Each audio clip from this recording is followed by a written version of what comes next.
Chemotherapy दे दी cancer treatment के लिए, पर उसके साइड इफेक्ट्स ही बहुत ज़्यादा देखने को मिल जाते हैं। ऊपर से एक ग्लैंड होती है हमारी बॉडी के अंदर जो कंटीन्यूअसली डिग्रेड कर रही है और उसकी वजह से इम्यूनिटी खत्म हो रही है बॉडी की। इसी वजह से डॉक्टर्स फोकस कर रहे हैं ऐसी थेरेपीज के ऊपर जो लिविंग ड्रग की तरह एक्ट करे। एक एग्जांपल आपने सुन रखा है chimeric antigen receptor T cell therapy. ये भी जानेंगे टी सेल्स का नाम टी सेल क्यों पड़ा, और यूपीएससी स्टेट एग्जाम से बहुत इंपॉर्टेंट टॉपिक है आपके prelims as well as for mains. तो सबसे पहले तो देखते हैं कैसे ये टी सेल्स बनते हैं। फर्स्ट ऑफ ऑल, ये अगर ह्यूमन बीइंग की एक एनाटॉमी कर दें, यानी कि पूरी की पूरी बॉडी को खोल दें, तो अंदर एक हड्डियों का ढांचा मिलता है और इसमें कुछ बड़ी-बड़ी हड्डियां होती हैं, जैसे कि एक एग्जांपल है आपके पास फीमर का, जो बॉडी के अंदर सबसे बड़ी हड्डी भी होती है। इसी के अंदर एक बोन मैरो आपको मिलेगा, और जो बोन मैरो होता है इसके अंदर बहुत सारे सेल्स फॉर्म करते हैं, जैसे रेड ब्लड सेल्स हैं, व्हाइट ब्लड सेल्स हैं, प्लेटलेट्स हैं। अब व्हाइट ब्लड सेल्स को निकालने तो उसमें से दो इंपॉर्टेंट सेल्स निकल के आती हैं, एक है बी सेल और एक है टी सेल। अब ये जो बी सेल और टी सेल है, इनको अभी के लिए ऐसे याद कर लो, अगर छोटे इन्फेक्शंस के साथ फाइट करना है, एंटीबॉडी फॉर्म करके फाइट करना है, तो वहां पे बी सेल लड़ेंगे। और वैसे ही अगर किसी बड़े इन्फेक्शन के साथ कैंसर हो रखा है किसी, तो वहां पर कौन से सेल एक्टिवेट होंगे? आपके टी सेल्स। अब जो बी सेल्स होते हैं ये कहाँ पे फॉर्म हुए? बोन मैरो में। और टी सेल भी कहाँ पे फॉर्म हुए? बोन मैरो में। पर इनकी मेच्योरिटी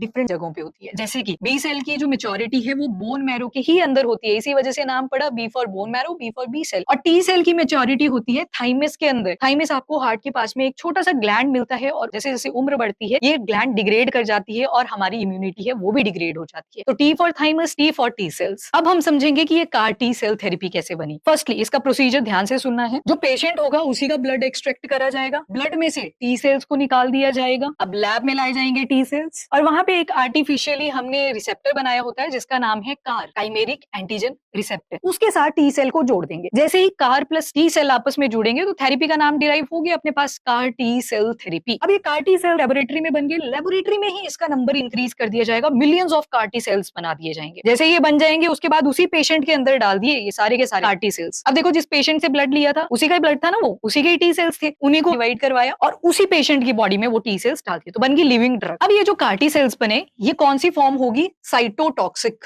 साइटो मतलब सेल। तो अब जितने भी ये कार्टी सेल्स होंगे ये अपना मैकेनिज्म कैसे करेंगे उसको समझते हैं। कंसीडर करो ये कैंसरस सेल है, फॉर एग्जांपल किसी को ब्लड कैंसर था जिसे ल्यूकेमिया भी कहते हैं, ये वो वाली सेल है। अब कार्टी सेल उस पेशेंट के अंदर डाल दिए गए हैं। अब इस कैंसरस सेल के अराउंड ये सारे के सारे कार्टी सेल्स अटैच कर जाएंगे और इस कैंसर सेल को खत्म कर देंगे। अब ये जो कार्टी सेल थेरेपी है इसके साइड इफेक्ट्स कम है कंपेयर टू कीमोथेरेपी, पर ऑर्गन फेलियर्स भी हो सकते